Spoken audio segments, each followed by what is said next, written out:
Yeah, Ali, can you hear me? I can. Can you hear me? I can hear you. It's a beautiful thing. You're welcome to take the mask off if you like. Oh, We'll go ahead and get started. Thank you for joining us for today's Super Bowl 55 media availability with Buccaneers guard Ali Marpet. We're going to have our first question come from Andrew Donovan. Hi, Ali. I'm Andrew. I'm a reporter in Syracuse, but more importantly, Hobart class of 2012. Congratulations. oh thanks, man. My question is a few prongs here. I want to know if you're feeling the love from Hobart and William Smith this week, from the Geneva community. That's the first part. But I'm also wondering what it feels like to have that Division III experience under your belt, and now you're about to show off the world what Division III can do in the Super Bowl. Yeah, so to answer the first part of it, definitely feeling the love. A lot of people reached out, which has been great. I feel sort of just happy to be able to represent. I've done a couple, I think, interviews up the Finger Lakes Times and up there, and no, I'm just thrilled to be representing Hobart and Geneva and that area of New York. And as far as the second part of your question, the D3 aspect, I mean, I think one of the unique experiences that I had at Division III that sort of lended itself well to the NFL this year specifically is that a lot of stadiums didn't have a whole lot of fans, right? So like I think being able to communicate and have that sort of quiet and bring your own energy, bring your own juice, I'm sort of used to that. I kind of enjoy that. So I think that actually was an advantage for me this year. Well, best of luck from everyone in upstate New York. I know Geneva's rooting for you, and we're reliving the glory days with you on the Statesman's Field. So congrats and good luck this week. Oh, thank you very much. It means a lot. We're going to go over to Santiago Tomase from NFL Chile. Hi, Mr. Marpet. I would like to ask you, you were last year underrated team according to Pro Football Focus. You have worked your way since D3 to NFL. How do you feel that experience, that being the underdog, has made you the player that you are today? Yeah, I think for me, I've always been very focused on the process and how to get better. And I think that I don't really read too much into other people's sort of opinions or expectations. I have very high standards for myself. So I don't know if I've ever really seen myself as an underdog. Really, it's for me, it's always kind of just been about how well I can do and being the best player that I can be. All right, we'll go to Joey Knight from the Tampa Bay Times. Ali, to kind of piggyback off that a little bit, I mean, there's three of you guys, Kappa, Jensen, and yourself, that came from very small colleges. Now that you're in the Super Bowl, how validating or gratifying is that for the guys from the small schools? It feels really good. I mean, I feel like it proves that it doesn't really matter where you played college ball as long as you can get it done at the next level, right? And I think that's seems like it's kind of becoming the narrative now, right? I mean, you got Quinn dominating at the Senior Bowl and a bunch of other small school guys that are playing well at the next level. So I think that the narrative is hopefully shifting to the point where it doesn't matter as long as as football's important to you and get better and as long as you can get it done at the next level. All right, we're going to go over to Mike Catalana. Hey, Ali, Mike Catalana from Rochester. We talked to Mike Craig. He was talking about advice he gave you when Tom Brady came to the Bucs about your pass protection. Do you remember that? And then what's it been like being Tom's teammate and playing this year? So Coach Craig has given me a lot of advice throughout the years. As far as it pertains to specific pass protection, probably was don't get Tom killed, if I had to guess, knowing him, which I think I've done a decent job of. He's still back there doing a nice job. And then, sorry, the second part of your question. Well, just in terms of becoming a teammate with Tom after you've established yourself in the league, but it's Tom Brady. Right. No, very cool. I feel like he's the kind of guy that sort of just elevates everyone else's play.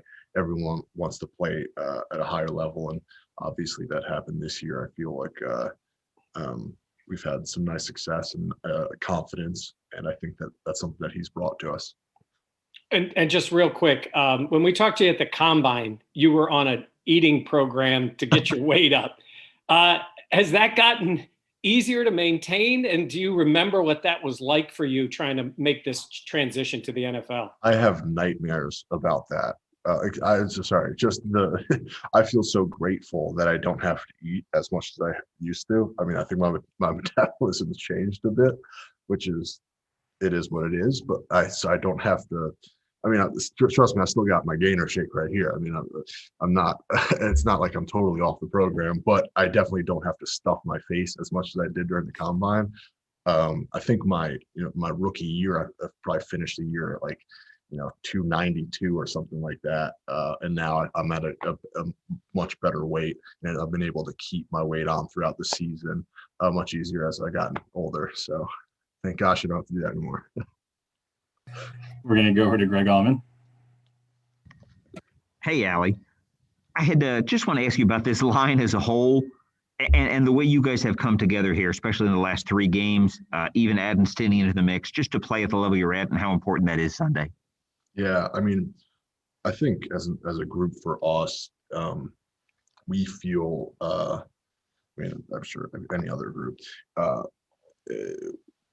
if we play at a high level, we'll be able to get what we want done. We'll be able to put our team in a good position to win. And it's also a group, I feel like, that we have each other back, and we love playing with each other. There's an excitement and enthusiasm around the game. So I think that definitely helps out. And yeah, it's just fun playing with these guys. Thanks, Ali. Yeah. We'll go to Heather Lee from ABC Action News. Hi, Ali. Thank you so much for doing this. I appreciate it. This question isn't about the game, but it is equally important. You've been graciously working with a man named Robert DuBoise. He was wrongfully convicted for murder and sat on death row for 37 years. And when he was finally released last summer, I quickly found out that he was not going to be receiving any compensation from the state because of a stipulation in the law. We're talking like nearly $2 million is what he would have received. I wrote an article about it. You came across it, and it sort of spawned this call for action to help him. So I'm just wondering, first off, how did you find the article? Did you and some of the other players do to help Robert out? And also, what are you hoping happens for Robert moving forward? Yeah.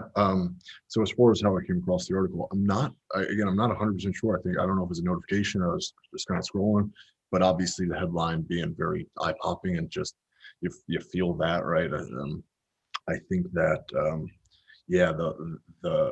the aspect that he is not entitled to compensation wasn't really talked about as part of our story. So I think that for us, as you know, when we talk about it in here, I think the biggest thing is what's the quality of life? What can we look forward to, right? I mean, you can't get those years back. And as far as the Florida law, it's not going to change to where he can receive compensation. Now, hopefully in the future, the law changes where, if you had an offense, you're still entitled to compensation. That just doesn't make sense to me, which I think you wrote about in the article. But again, for us as talking with my teammates, it's all about, how can we just make things positive and just keep looking forward and just have experiences to look forward to. And he'll be coming to the Super Bowl, which is really cool, really exciting. So we're fired up about that. It's about maintaining the relationship with him, and he's such a positive guy. I mean, for someone who's been through so much, to have that sort of disposition, it's unbelievable, and it gives us so much perspective, and so we're really grateful for that. Well, just to add, he does see you. We talked on Tuesday, and he does see you and other members of the Bucs team as extended family members. He told me to tell you that he really does feel that way. He's forever grateful, and he's also very thrilled about going to the Super Bowl. Yeah, I mean, every time we talk to him, it's just great, and hopefully we just keep keep building that relationship. It really does feel like he's family. So just, the first time we spoke, it was really, really fun for us. Thank you, Ali. Best of luck on Sunday. Thank you very much. All right, we're going to go over to AJ Feldman. Hey, Ali, AJ Feldman up here in Rochester. When you got to Hobart, small Division III school, if somebody were to tell you that down the road you'd be starting in the Super Bowl, what do you think you would believe them? What do you think you would say to that? Yeah, it probably depends on when you ask me, but no, if at Hobart you told me that, I would have called yes on that. I mean, it's just don't think I ever really saw that for myself. But again, I think that what's kind of cool about the process is I've always just, poured myself into it and just, tried to figure out how to become a better player. And it's worked out pretty nicely. And I feel very grateful that I'm here. And it's just kind of made the experience, better for me because it's never, something I expected for myself. And I'm sure there's some, milestones along the way, getting drafted, becoming a starter. This is obviously one of them. I know you want to focus on it as just another game, but have you given yourself the chance to kind of take a step back and kind of reflect on, what you've kind of accomplished and gotten to the Super Bowl here? Yeah, I mean, absolutely. There's been a lot of moments that I feel very grateful for that felt sort of precious, and this is one of them. This is definitely, you're right. It's a game where you don't you're focused and you're intentional about how you're practicing, but you don't want to get to the point where you're swimming and get lost in how big the moment is. But I think for me, you can still pour yourself into the process, but still take a step back and appreciate it a little bit. And it definitely feels good, and I think that appreciation and gratitude brings a little bit of excitement to practice. And this late in the year, your body's a little banged up, but you definitely have that excitement and enthusiasm. So that's pretty cool. We'll go to Jory with USA Today. Hi, Ali. How are you doing today? Hello. Thanks so much for your time. We spoke last week about why the youth mentorship program is so important to you, and I want to circle back to 2 points. The first being what it means to team up with Donovan specifically in breakout rooms and on the field. And second, were you part of the MLK Day program when I believe y'all addressed an MLK quote relating to a staircase? So yeah, first part, yes, Donovan and I were in a breakout room together, which was really cool. I mean, again, any kind of experiences you can take outside the locker room and share with your teammates, it just kind of builds those relationships. So I feel like Donnie and I to have that sort of that mission to try and lift people up and just kind of spread a positive message is really cool. It's cool to do that kind of stuff outside the building together, especially when it's really hard, with COVID. And then the second part of the question was the MLK Day. Yeah, so I was a part of that, and we sort of discussed in our breakouts, specific quotes that Martin Luther King Jr. had said, and what we felt had the biggest impact to us and sort of what it meant to us.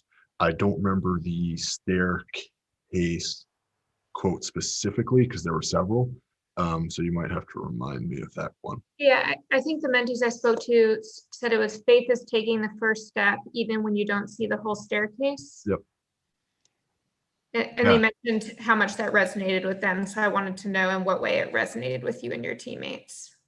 Yeah, I mean, so I can't necessarily speak to my teammates, but I could say for me, I think, for it's like I've talked about even with football, right? But pouring yourself into a mission, right? So pouring yourself into something that's positive and just, having the belief, that faith that things will work out in a positive way, I think is something we can all take away. And I think it's a huge lesson for everyone, not just 6th and 7th graders, but for, the mentors on the call and everybody on the call. Thanks so much. Thank you. We're going to go over to Kevin O'Donnell. Hey, Ali. I was talking with Leonard Fournette last week, and I asked him when it kind of creeped into his head that, hey, we have a team that can then go to the Super Bowl. And he said not until after the Saints game. When did it kind of creep into your head, or a feeling that you got that you knew this team was good enough to get to this point? Gosh, so as soon as you're in the playoff race, right? So as soon as you're in the hunt, and this is my first time in the playoffs, and then obviously the first time in the Super Bowl. I feel like as long as you're in the playoff contention, you can, and as soon as you have an opportunity to make the playoffs, as soon as you have your your name in the ring, I feel like you have an opportunity to make it to the Super Bowl, right? So I think like anyone knows, as long as make it to the playoffs, it just takes a couple of games to get there, right? And I think that we've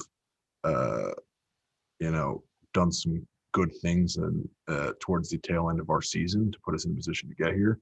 But yeah, I'd say it was right around the moment where we were like really in playoff contention, and it looked like we sort of had that locked up.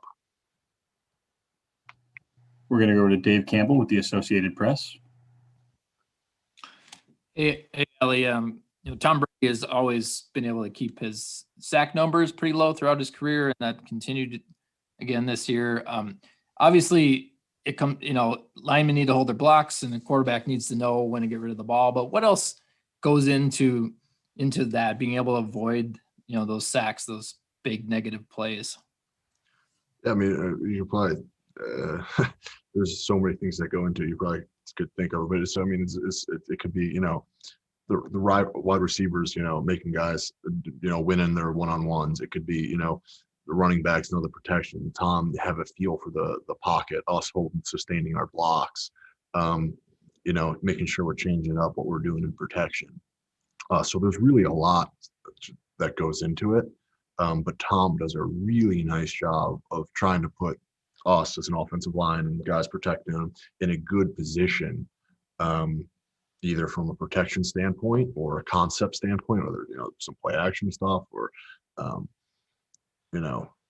just and from a communication standpoint, right? So that you have everybody on the same page. He does a nice job of a lot of things that all have a small role in him not getting hit.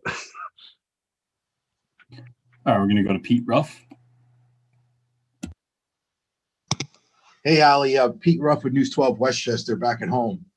I spoke with your dad this week, and I spoke with your Steve Urich from the Yellow Jackets there, and both were telling me how you're really low key off the field.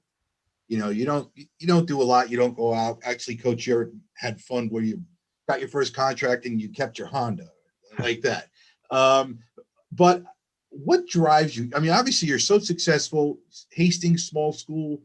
Hobart, small school, but when you're on the field, you're the furthest thing from low key. Kind of talk about your drive if you can, and obviously got to where you are. Yeah. So I think the biggest appeal about football for me is just the competitive aspect of it, right? I mean, I love the fight. I love it's just enjoyable, right? And then just again, pouring yourself into all into a single mission, which is becoming kind of the best player that you can be. And then obviously as a team, get to the Super Bowl. So I think there's a lot of things that have appealed to me. And then as far as the low key aspect, yeah, I think one thing that's I've always, I think, been low key, but that's also been very beneficial for my path to get here, right? So like when I'm not training or I'm not practicing or not working, what am I doing? I'm not really doing much. And that ends up being a really important part for the playing in games and practice. And so I think that I feel fortunate that I've that sort of disposition to be low key has been beneficial for my path here. Well, the Hastings community is really behind you, and I know they all wish you the best Sunday. Well, thank you very much. Yeah, no, it feels good to represent. All right, we're going to go over to Adam Barton, 99 yards.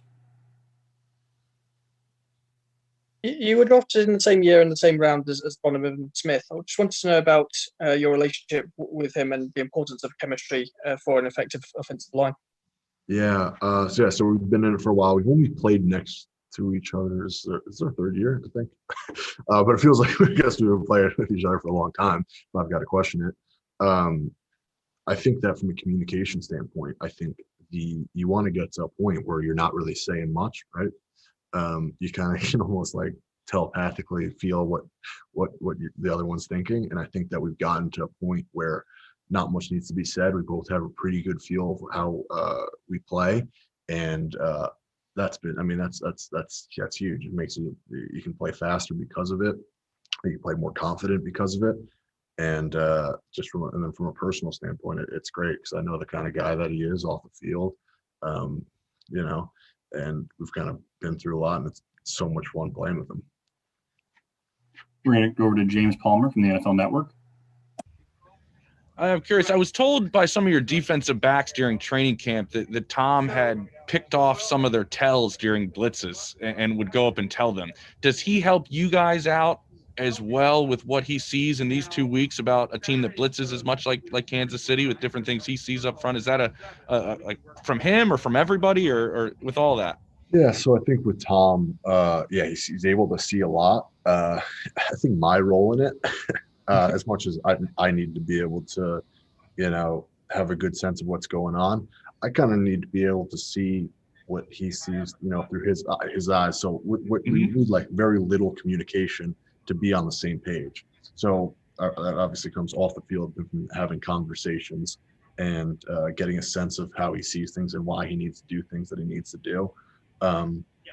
But ultimately, I think we've gotten to a point where, he just needs to say a few things, and all 5 guys, 6 guys, 7 guys running or blocking are kind of on the same page, and that's huge. I mean, it's great. All right, we're going to go over to Josh Allen from the Bucs Report. Hey, Ali, how we doing? Well, how you doing? You had an amazing season this year. Obviously, hindered by the concussion. Was really on that all-pro trajectory, ended up getting the second team. What has it been like to just further grow this season as an offensive line and as a team, and bringing along Tristan Wirfs and Aaron Stinney as well, 2 young guys that had no starting experience until this year? Yeah, both those guys have just done a tremendous job. Obviously, Tristan had his fair share of an uphill battle because, no real off season and no real preseason game, shortened training camp. And he came in, playing at such a high level. So that's makes it even more impressive for anyone that's, been in it. And then Stinney has done a really nice job, right? I mean, talk about, for both those guys, it's like trial by fire, right? I mean, Stinney's getting his first couple starts in, really important big time games and playing at a high level. So both those guys have really done nice with, really done a nice job. And then as far as an offensive line, I feel like we're playing good ball right now, and hopefully we can keep doing that. All right, that's all we have time for today. Thanks, Ali. Thank you.